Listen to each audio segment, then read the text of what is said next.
Welcome back, everyone. It's Jordan here, the head of sales here at Desa Properties. And today we have a very, very exciting person in with us today. We have Mohsen Kamali, the co-founder of Desa Properties. Mos, how does it feel to be in there today? Well, hello, Jordan. Thank you for having me in this podcast. And I'm really excited to talk about the Bali market. And hopefully I can clear up some questions which potential buyers usually have, because a lot of some questions, but it seems like a lot of buyers are interested in to buy property in Bali, but they are seeking for some education. Yeah. So hopefully I can clear up some things. Absolutely. And I think obviously as well, we're coming together. I think the biggest thing we want to do today is exactly that. It's to clear up the concerns. And a lot of people are very bullish about Bali, but obviously they have their own concerns about not only where's the best place to go, but obviously more importantly, what should we look out for before we invest? Yes. First, we're starting off with growth. Where do you think things are heading? Is there any certain locations you kind of are focused on at the moment? Well, that's a good question. If you look at the Bali map and you look into all the areas, you see developments going everywhere. That's what it is. Especially you have the popular areas, and those areas are like booming for development, but also there's a lot of support from the government in like supporting developments, supporting infrastructure, building facilities. So of course you have the traditional Semiga, Kuta, they always keep popular, but now the booming areas are Uluwatu, Canggu, Semagi. Ubud still very popular. And what you can see is like the development also more heading to the north of Bali, northern Bali. You go to Tabanan, or even you can go to the Kintamani. Yeah. And when you drive in Bali, you drive around and you will see even in North Bali, when there's only a few developments, but you see there is something really happening over there. Yeah. So if you the largest resorts are there, and most of them are fully booked in advance. And so if I would say, in my point of view,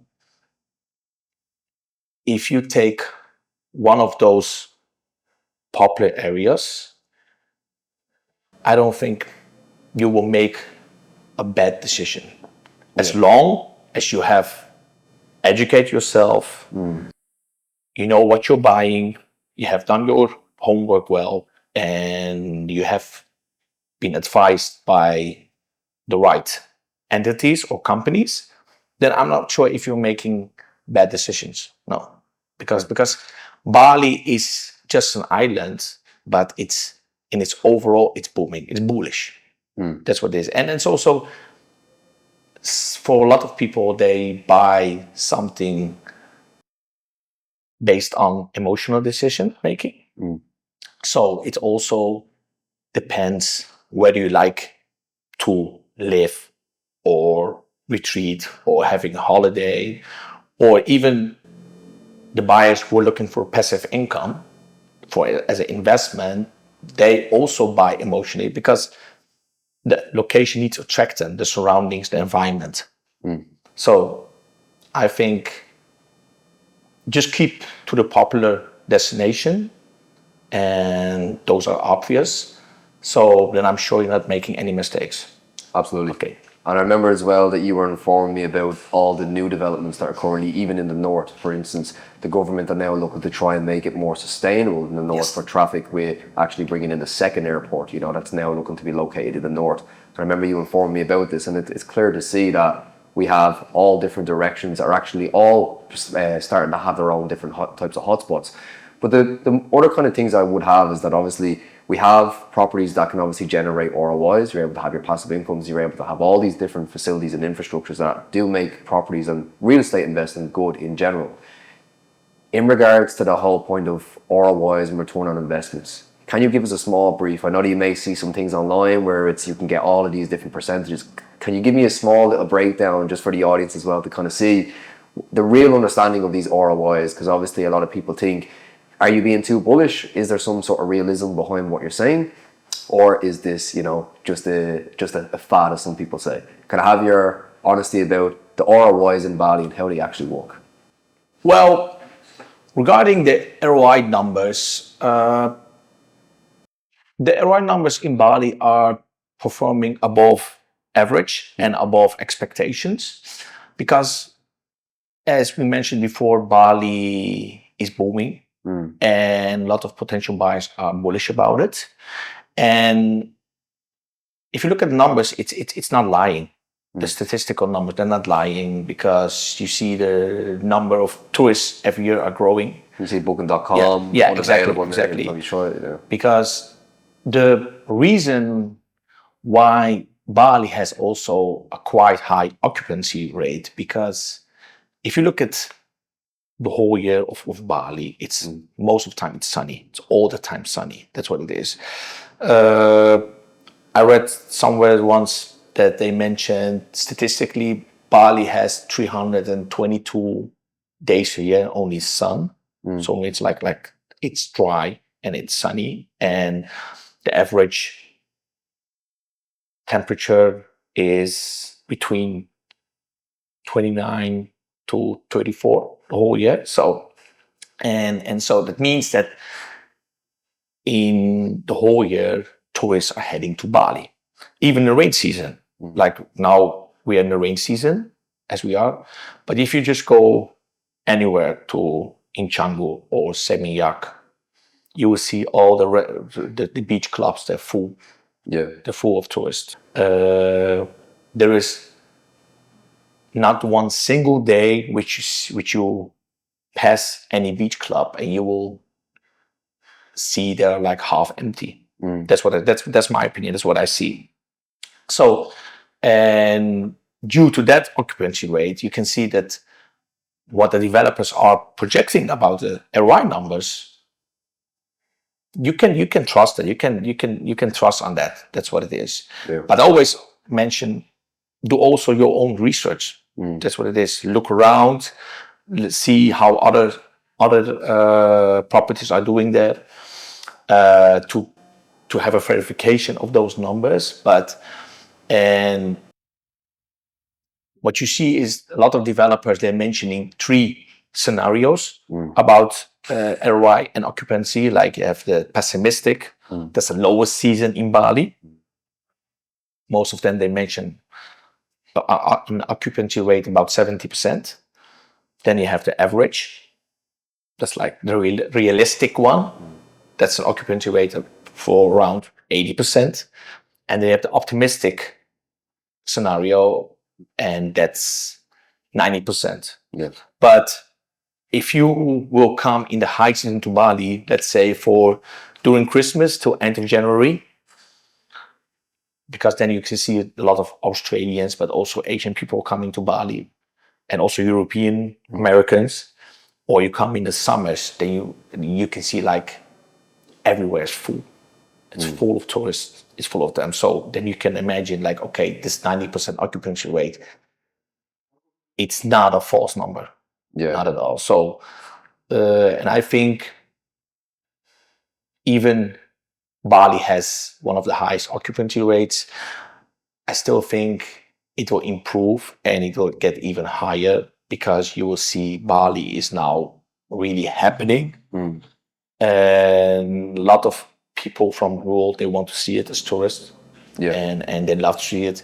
Because if you look at the number of tourists which are coming from Europe or the US, those numbers are increasing as well. Even it's a long flight.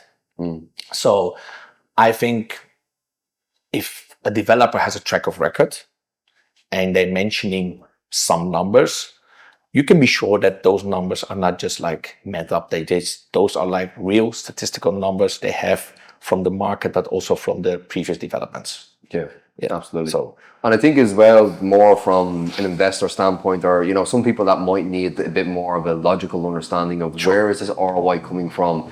If I know that one season is going to be wet season and you're going to have nothing but rain pouring down, I think another thing that a lot of people may not be of their knowledge, that majority of Bali is actually run by a lot of Indonesian and local businesses. So usually when we start having these seasons, they actually become more cheaper and available towards people that may not be able to take up the expensive holidays. So a lot of people actually come in the wet season, and as you said, with the rainy days, you also have a lot of sun in them days too as well. So you probably have rain for a small hours period, wherever it may be, and then you're back in the sun again. Sure. And I think the other thing behind that is that even in the wet seasons, you actually have a more affordable prices or a decline nearly in how expensive it would be within these seasons. So I think Bali's offering that all-around range that even if you come in a so-called wet season, that's not the preferred season, you're still getting cheaper rates than you would going off to potentially Spain, you know, because some people might go to Spain and the prices don't differ. The price are the exact same as the price would be if it was a wet day or it's a sunny day, you know. Yes. And I think that's obviously as well the fluctuation that people like, you know, that it's more affordable in these seasons.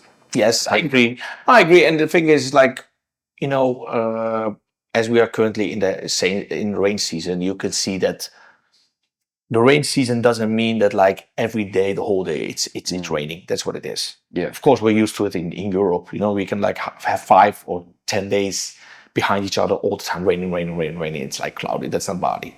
Because you will see like in some days it's raining only 2 hours. Some days it's not raining during the rain season. Some days it's only raining 1 hour.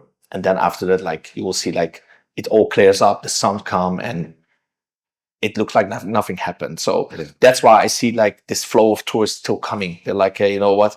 It's rain season, but you know, even in my home country, it's even worse. So that's why they head to Bali. That's what it is. So, and I don't think that it should be an issue for investors or which can influence the overall revenue they can make on the property, because even they have a lower ROI during the rain season due to the lower occupancy rate. But when the higher seasons are coming, or let's say when the rain season finish and the number of tourists are growing, then you know that like you can see like it speeds up the ROI. So after 1 year, you will see actually nothing happened with your ROI. That's what it is.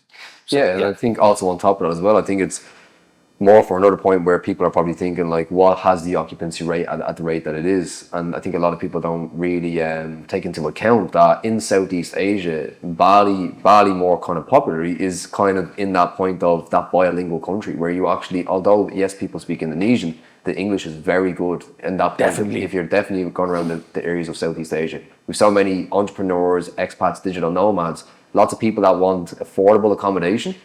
And even if it's on this booking.com or Airbnb sites, it doesn't make a difference because it's a fraction of what their country is charging for what they're looking for accommodation purposes. So thank you very much for clearing that up. Of course, no problem. Biggest thing I have here is a lot of people would actually, I've heard a few funny references where some people had said that the Bali market nearly looks like Bitcoin when it first started, where you're unsure whether to take the risk or not, but then unfortunately you might be too late before it actually kicks off. The one thing I'd ask you is anyone that is looking to invest into the Bali market, what would you say some red flags that they could check or some concerns that you could give as your knowledge that would be good to know before investing into Bali? Well, I think if you want to buy something in Bali, even it's a property or land, choose well-known parties to work with them. It could be a real estate company, it could be a consultancy company which has different type of, let's say, lawyers. They can assist them. But what I see is like most of the real estate companies in Bali, they have the knowledge and experience to guide the potential buyer through the process. They know exactly what need to be checked, because when a buyer wants to buy a property, the real estate company, they can help them like checking all the documents, due diligence, land titles, leasehold contracts, etc. Because the common structure which a lot of buyers buy in Bali, that's leasehold.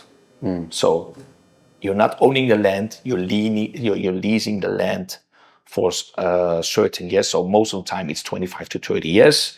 With majority of those contracts, they have also an extension option. So you can see that as a guaranteed for you. If you decide you want to extend it, it's guaranteed, of course. But if you have those parties who are checking together with you, then you're assured that you can't make any mistakes anymore, because they know exactly what needs to be checked, and everything is also being checked by lawyers, notaries, etc. So you're not signing a piece of paper which is worthless, because also the government has created the last 10, 15, 20 years. They set up new rules and regulations, so foreign investors are protected. That's what it is. Yeah. Because they need it. That's what it is. The government needs it. And so if you look to Bali, this island, it's depending on tourists and foreign investors. That's what it is. Look at the Dubai model, because if you look at Dubai, the government has invested so much time and money and effort the last 10 to 20 years, because they want to facilitate this investments in Dubai. That's what it is. And the Indonesian government is also willing to do it together with the governor of Bali. That's what it is. Of course, you can't compare it with Dubai, but you can see they're taking the same steps as Dubai did. That's of course, that's my opinion. That's what I see. And so that can assure you that if you're taking the right steps with the right companies or entities, it's impossible to make any mistake or to make a bad investment. That's what it is. But it's never a bad idea also to do your own research again, or your homework, to verify what anybody is mentioning. Because nowadays, you can find a lot of things on Google or other platforms, so you can educate yourself.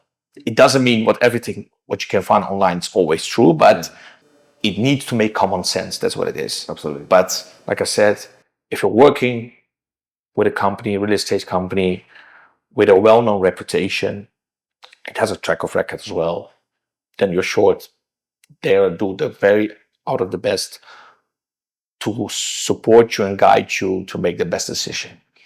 Amazing. Thank you very much. Yes, of course. The other thing as well is, as obviously you did touch a small bit on the Dubai market and obviously the Bali market. Very, very different markets. Yes. We hear this a lot, obviously, as well. Even when people are inquiring about properties, we'd obviously hear as well from our team. They would obviously say, I'm thinking about investing into Dubai or Bali, but it's like saying, do I go to a hairdresser or do I go to a barber shop? They do exactly different things. But just in regards to these types of investor mentalities and the knowledge that some people are looking for, what investment strategies would you kind of look at when you are looking into the Bali market? I know that some people are wondering, is flipping an option? Can you flip? Is it successful to flip? When it comes into more of the investor's mindset, what would you say are some common investment strategies that people use in Bali? What the strategy what most people use in Bali is like passive income investment to generate a passive income. You know why? Because the entry ticket is low, especially compared to places like Dubai, and as the demand for rental properties is high and it's still growing, so you're sure that you can generate income or revenue on the property which you have bought in or invested in Bali. That's what it is. When we are talking about different investment approaches, like I mentioned before, is like majority is looking for passive income, but it depends where's this buyer coming from. It's come from Europe, US, Australia, because when somebody is far away, probably is seeking for something to invest in it and get a good ROI and generate passive income. But if we're looking to, let's say, a country as Australia, you see a lot of Australians are buying here in Bali. Yeah. For them, it's nearby compared to the Europeans or the US-based buyers. They look for a combination of investment, but also to use it as sort of a second home. So they can travel to Bali, because for them it's like, I think the average flight time is 3 to 6 hours from Australia to Bali. So what they do is they're looking for this combined model because in the other way, they can't stay the whole year here because they need to work, or the kids need to go to school, or they need to go back to family. So when the property is empty, they can just like easily rent it out. Yeah. Because in Bali, there are a lot of good working property management companies. So they take care of your property. They can rent it out. They do the maintenance, the cleaning, etc. So it's like you can fly back to Australia or any other country with a peace of mind because you know your property is taken care of it and it's generating money for itself. That's what it is. So it depends where the person is coming from and what his or her intentions are. Like they're looking for a short-term investment, long-term. They're looking for retirement also. Retirement, that can also be because a lot of retired Australians also buying properties in Bali so they can stay a few months here. There are different approaches, but coming back to it, it's personal. Absolutely. At the end, it's personal. Every investment is personal, and the thing is like, but we're here to help them and guide them to make the best decision, which suits their personal situation, what they're looking for. Yeah. Yes. And I think I definitely would love to touch on back what you just said there, because you mentioned retirement. Retirement has nearly become a big one. We've seen it around the locations of Nusa Dua, Sanur spots, kind of more them kind of coastal lines, you know. Tell us a small bit about the difference between the personal investment and the actual, you know, more of a business investment that you're kind of looking at from the Bali market. So personal homes, emotional buying behaviors. Sure. So if someone's looking to move their family over, or if they're looking to just retire out in Bali, what would be some of the things that they should look at or for before they actually get involved with the market? When you really want to live somewhere, like let's say the retirees, if they want to live there for certain months, years, so for them the location is mostly important. Exactly. Because they come to Bali, they want to enjoy the great weather, the serene surroundings, the green surroundings, the beaches, etc. So what you can see is like those people, they're more looking to areas, convenient areas, but also convenient, like are less crowded with, let's say, if there are less hotspots around it, because they really want to enjoy Bali with full peace. That's what it is. So for them, it's very important they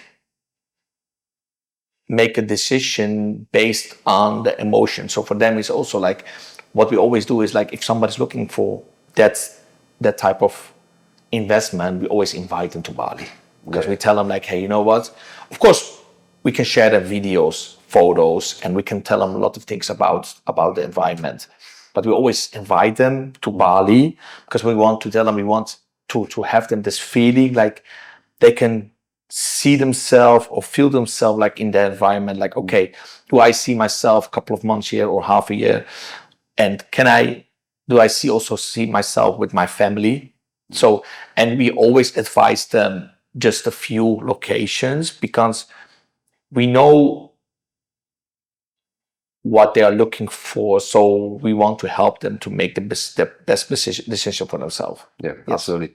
I think in a really important thing you talked about there was people interested in the Bali market and having a very emotional decision, but having very little logical understanding about what they're getting themselves involved with.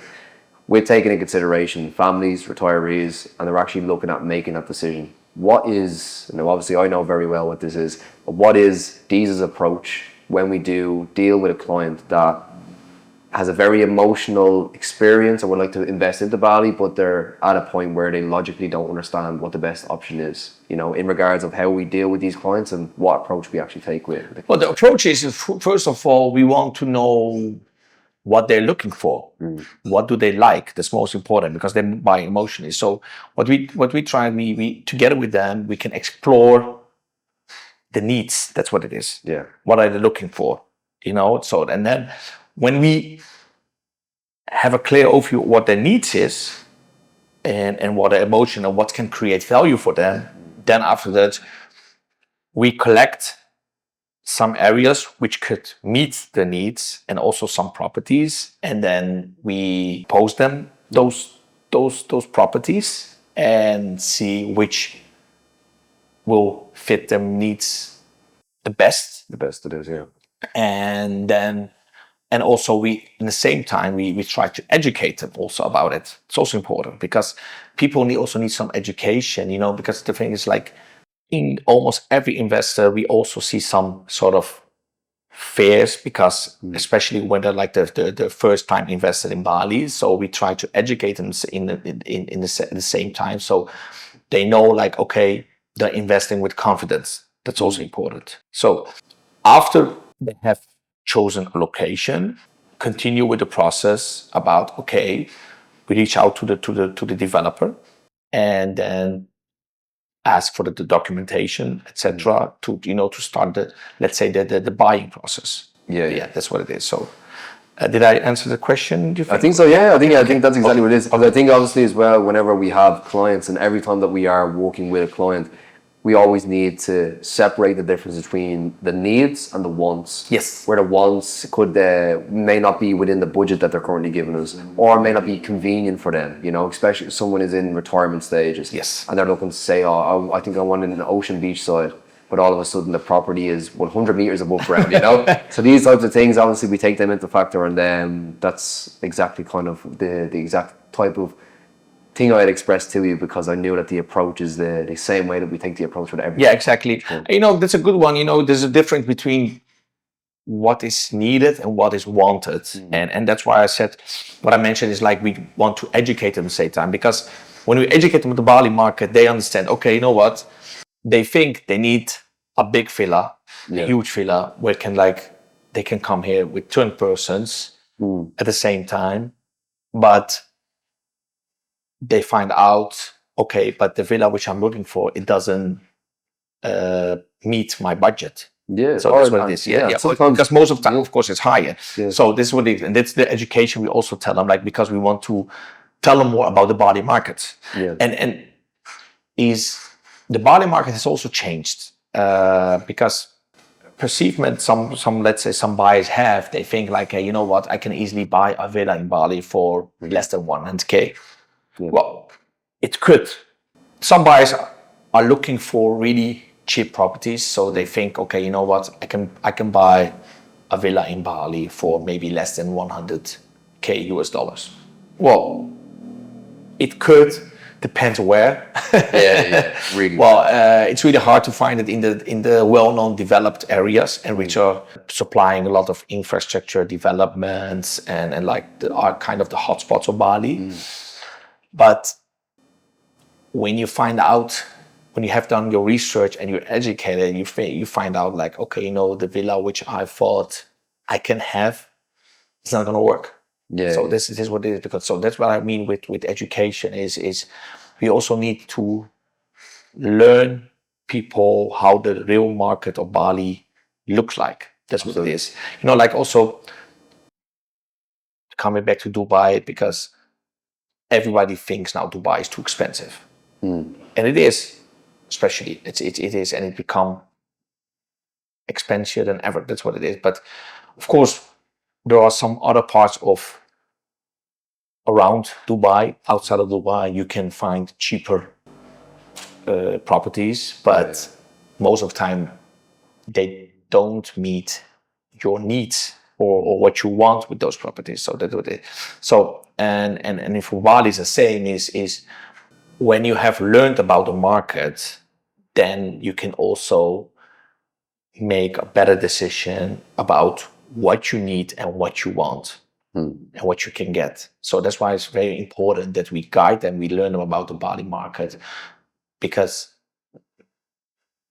I think if you do this education, then the buyer process can continue further in a more smooth way than all the time being like back and forth with questions or etc. That's what I think. Yes. And one last thing as well that I give to you, because obviously you are a very busy man. You don't have much time for today. It's okay. But the last question as well I will give you, for anybody sitting on the fence about investing into Bali and they're unsure about what to make that move, what is something that you could leave off, or the last few words that you could give them if they are on the fence about investing into Bali?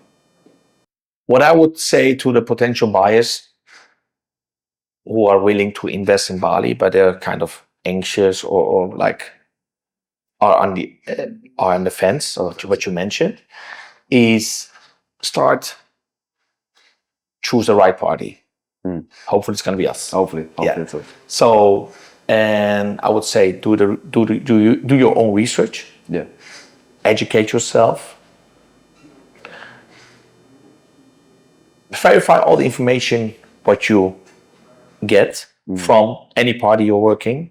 And like I said before, if you're choosing a party which has a track of records and it's well known, then you can be assured that this party will do its fully best to guide you smoothly through the process, and it will guide you to make the best decision, which is the best for your own purposes. That's what it is. So, and also do all the signings officially. But of course, the party which you're choosing will, of course, advise the same, but do everything through a lawyer or notary. Be assured that all the papers have been checked by a lawyer. If you're buying a property, let a lawyer do the due diligence, or a notary office. That's best, So, I'm not saying that you can make a mistake, because like I said, Bali is very secure. It's more secure than people think. But always say is a good preparation is half of the work. That's what it is. So if you're prepared well, and if you're working with the right parties, and you're verifying and checking all the paperwork together with the right party, then it's almost impossible to make any mistakes. So that will be my advice. Fantastic. So if any buyer comes to us, we will be more than happy to help them, because we want to create something sustainable in Bali. That's what we want. And the only thing what we want is happy investors. That's what we want. So, okay. Mohsen, it's been an absolute pleasure. Your pleasure was all mine. Thank you very much. Thank you so much. And I hope the audience also have cleared up some questions they had. So absolutely. I'm more than happy. Thank you so much for your time. Thank you. Have the best day. Thank you. You too. Cheers. Thank you very much.